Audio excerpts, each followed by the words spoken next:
आज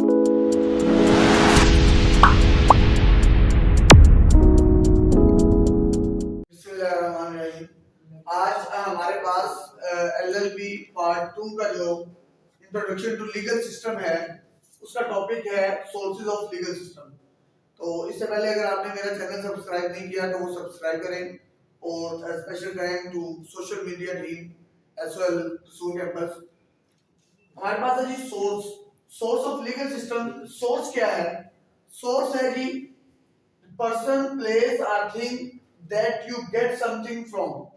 अगर हम किसी चीज से कोई चीज अखज करते हैं, किसी पर्सन से लेते हैं, किसी प्लेस से लेते हैं या किसी भी चीज से जो कुछ अखज करते हैं वो उसका सोर्स होता है।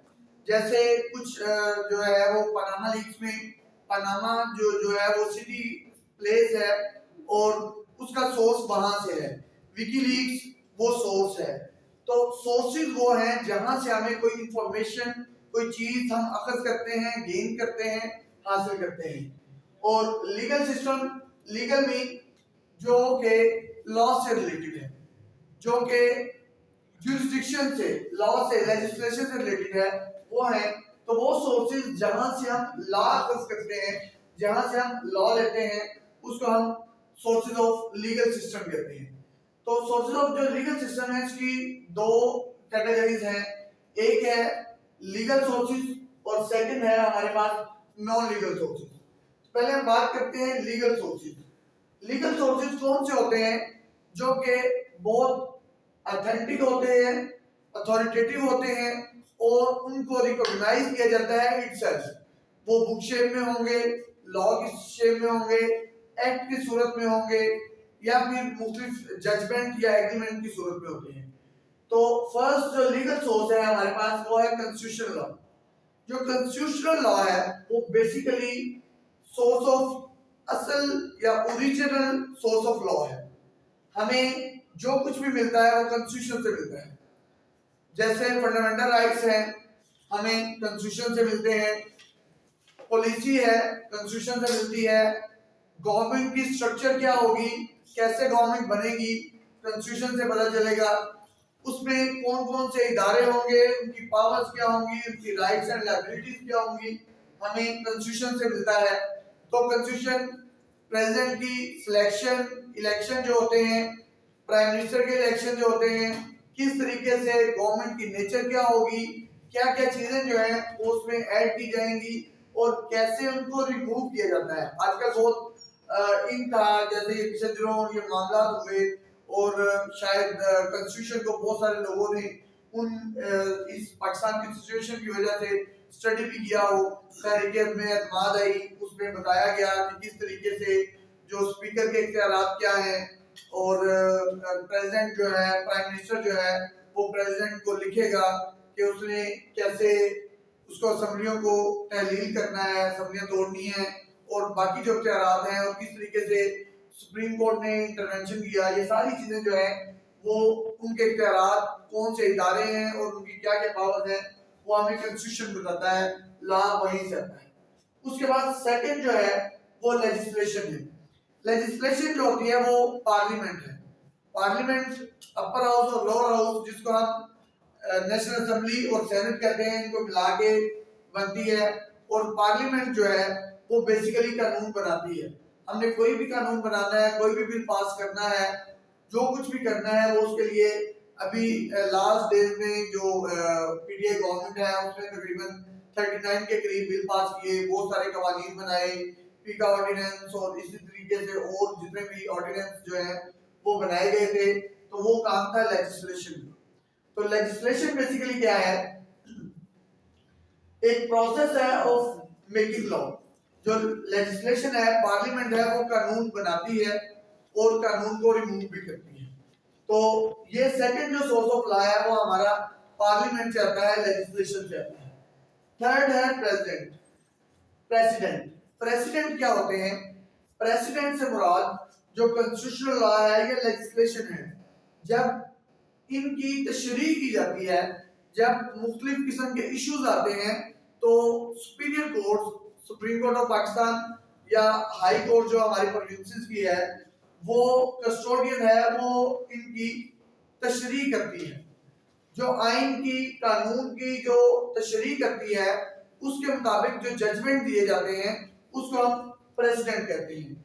जजमेंट सम टाइम जो है वो थोड़े से डिफर भी करते हैं, आपको फेवर में भी अगेंस्ट में भी मिल जाते हैं, लेकिन वो प्रेसिडेंट होते हैं।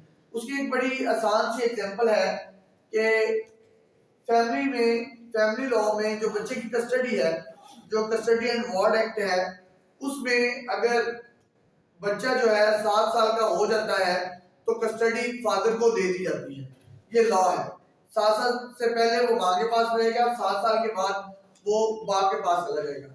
लेकिन अगर अदालत देखती है कि माँ जो है वो उसकी अच्छी परवरिश कर रही है, उसकी हेल्थ ठीक है, माँ की फाइनेंशियल पोजीशन ठीक है और एजुकेशन बच्चे की ठीक है, सर्कमस्टांसेस ये बता रहे हैं कि उसका जो फ्यूचर है यहाँ पे ब्राइट है, तो अदालत उसकी फेवर में, माँ की फेवर में 7 ईयर के बाद भी, बच्चा 10 साल का है, 11 साल का है, लेकिन उसकी कस्टडी अगर माँ को दे दी जाती है तो वो एक प्रेसिडेंट बन जाता है, एक सबूत बन जाता है कि कल को हमने अगर इस किस्म के सिमिलर केसेस होंगे तो वहां पे हम बता सकते हैं कि कोर्ट्स ने प्रीवियसली ऐसे डिसाइड किया है।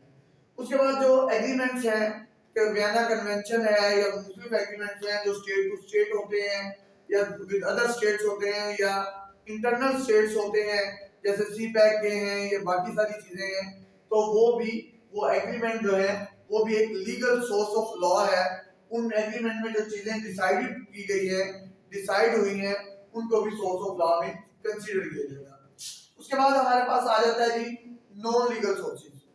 नॉन लीगल सोर्सेज ये भी सोर्स ऑफ लॉ है।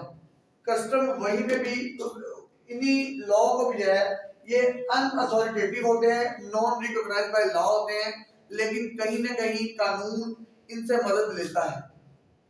जैसे जी कस्टम है, तो कस्टम जो है अगर वो वेल रिकॉग्नाइज्ड है, लोगों ने उसको एडमिट किया है, उसको यूज कर रहे हैं, तो उस सूरत में उस कस्टम को लॉ की हैसियत हासिल हो जाती है। अभी पहले मैंने फैमिली मैटर्स की बात की, तो अगर जब कभी कहीं पे हक में नहीं लिखा गया या किसी ने कोई फेक की है या टेम्परिंग की है, अगर कोर्ट को सर्कमस्टेंशियल एविडेंस से डिसाइड करना है तो कोर्ट भी कस्टम देखती है कि इस फैमिली में इनकी जो बाकी औरतें हैं उनको हक में कितना दिया गया, तो वही उसी लिहाज से कस्टम्स को जो है वो प्रिवेल किया जाता है और देखा जाता है। उसके बाद है जी रिलीजन, ये भी नॉन लीगल सोर्स है, लेकिन मजहब से भी हमें बहुत सारी चीजें मिलती हैं। पाकिस्तान में स्पेशली फेडरल शरीयत कोर्ट है कि अगर कोई भी कानून रिपग्नेंट टू इस्लाम होगा, जो इस्लामी रवायात के अगेंस्ट होगा, तो हम उसको वहां पे चैलेंज कर सकते हैं। तो रिलीजन जो है ये भी एक नॉन लीगल सोर्स है, लेकिन अगर मजहब में हमें कोई चीजें ऐसी मिलती हैं तो उस सूरत में कोर्ट्स जो है वो इस पे डिसाइड करती हैं, और ये सोर्स ऑफ, दो ये नॉन लीगल सोर्स है लेकिन फिर भी इससे काम लिया जाता है। ज्यूरिस्टिक राइटिंग, जो ज्यूरिस्ट होते हैं, कानूनदान होते हैं, वो अगर कुछ चीजें लिखते हैं, अपने व्यूज लिखते हैं, थ्योरीज लिखते हैं, तो उन थ्योरीज को भी नॉन लीगल सोर्स के तौर पर यूज किया जाता है। Building block of global legal system, इसके अलावा जो ग्लोबल लीगल सिस्टम है उसके अंदर भी जो कवानीन है, जो पुराने कवानीन है, हिस्टोरिकल है, उनको भी नॉन लीगल सोर्स के तौर पर लिया जाता है। तो बेसिकली सोर्सेज ऑफ जो लीगल सिस्टम है वो यहाँ पे हम कंपाइल करते हैं, और उनका पर्पस ये है कि दोनों साइड से लीगल सोर्स और नॉन लीगल सोर्स लिए जाते हैं, यहाँ से कानून अखज़ किया जाता है, लॉ अखज़ किया जाता है और उसको फिर स्टेट में इम्प्लीमेंट किया जाता है। बहुत शुक्रिया।